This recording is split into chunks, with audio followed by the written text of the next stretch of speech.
couldn't be waiting around. So we went to London, and I brought some cassettes to try and get us a record deal because our manager, Paul McGuinness, didn't think we were ready. He, of course, was right. But so were we, because there was something in those early songs, and we did eventually. It was a trip to London where we slept in the station in Paddington, which is because we hadn't booked ourselves a place to stay, because God was our travel agent, and apparently God didn't get the memo. So we just were living on our faith, and actually quite seriously, because we had a deep faith, but also faith in music, faith in ourselves, and rather foolishly, I had some faith in me.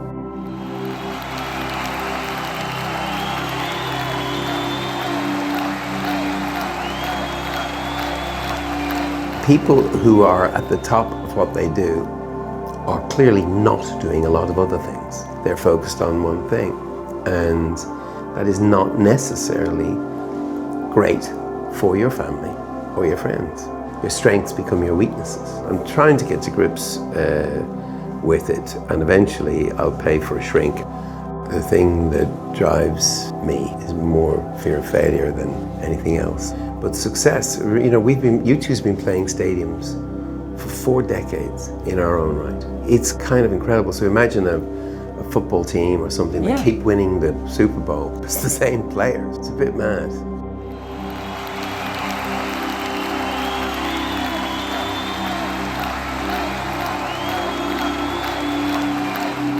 So I lost my mother when I was 14. She died she fainted, we thought, at the graveside of her own father. And as his casket was being lifted into the ground, lowered into the ground, she fainted, and I got to see her once after that, but she was already departed, I think. Yeah. And so then there was 3 men living in the house screaming at each other, and because we didn't know how to deal with our grief, we didn't know what to do. My father was particularly challenged in this area, so the way he dealt with his grief was just by never mentioning the name of it. My mother's name was Iris. We never spoke of her again, and that is so screwed up. But when you're a teenager, you don't know that. She didn't just die, we kind of disappeared her. As I sometimes say, she would not be denied in the music anyway. So she came through me. Yeah, and I just realized that this whatever the grief gave me stuff. It took stuff away, but it also gave me stuff. And the gift of desperation is maybe one way of looking at it.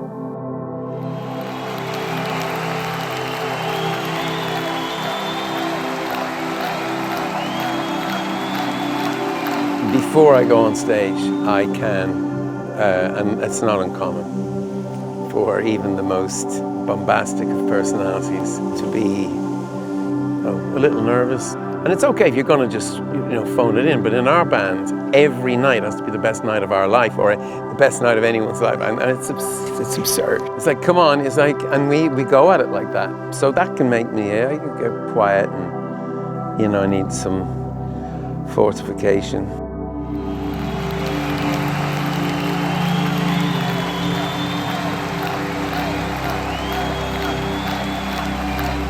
Tell them they're extraordinary and everything that comes out of their mouth is interesting, or you can just ignore them. My father definitely followed the latter advice, and it worked very well. I'm very grateful for my father. I wish I was more there for my father, actually, and grateful for the gift of this voice. Mm-hmm. When he passed away, I feel something changed in my voice. Ali said I went through a period of a little more attitude, a little more angry, but I eventually let go of that. I think now I have a voice that even my father might approve of.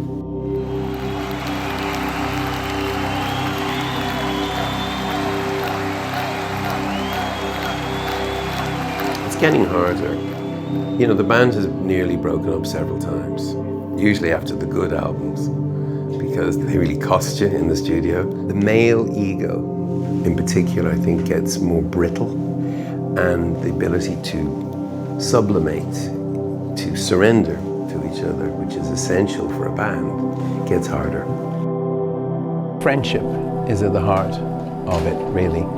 I mean, friendship is a lot less kind of passionate as it looks at face value, but I think it can outpace even romantic love. If you've got both, even better. And you know, I love my bandmates, and we don't always love each other at the same time. You can be in the bad books of, you know, Edge, Adam or Larry, but we get through it.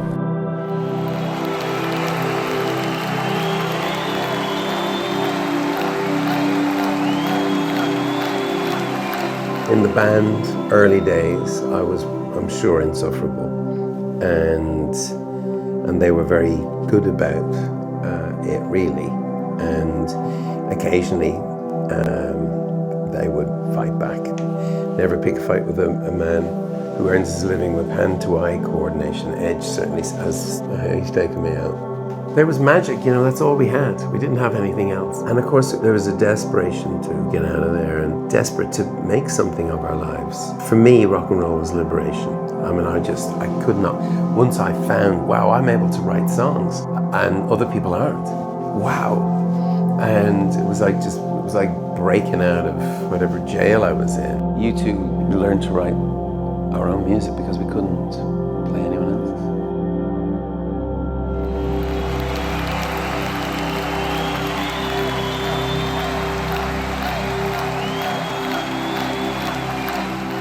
We both went and we left going, hell, we have to do this. Like, we'd be mad not to do this.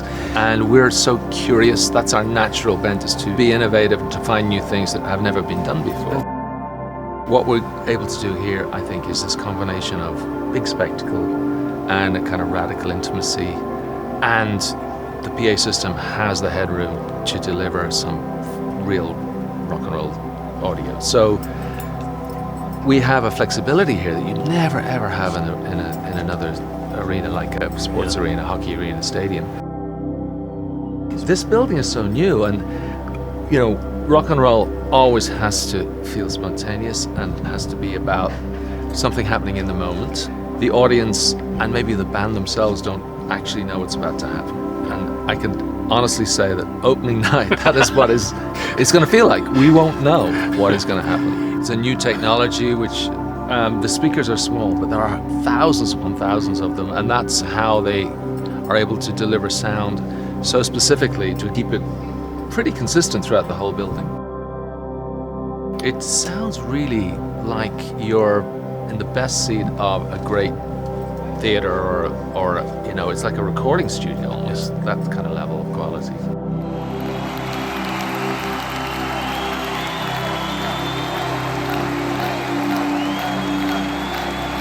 If you listen to the early recordings, I hear a kind of, it's a volcanic thing, but I'm singing out of my body, and that's its communication.